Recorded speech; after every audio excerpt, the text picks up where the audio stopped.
বীর চট্টলা টিভি।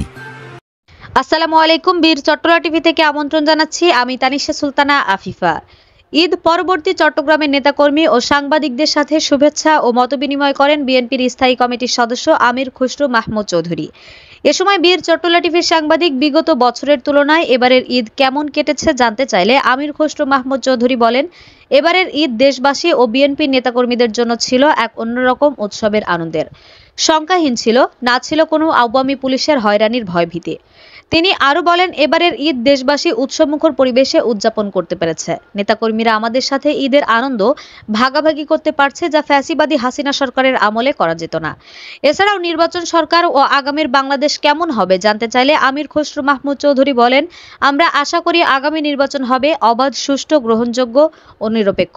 তিনি বলেন, আগামী নির্বাচনে জনগণ যদি বিএনপিকে রাষ্ট্র পরিচালনার সুযোগ দেয় তাহলে দেশনায়ক তারেক রহমানের ৩১ দফার আলোকে আমরা এমন এক বাংলাদেশ গড়ব যেখানে থাকবে না কোনো দুর্নীতি, অনিয়ম, স্বজনপ্রীতি।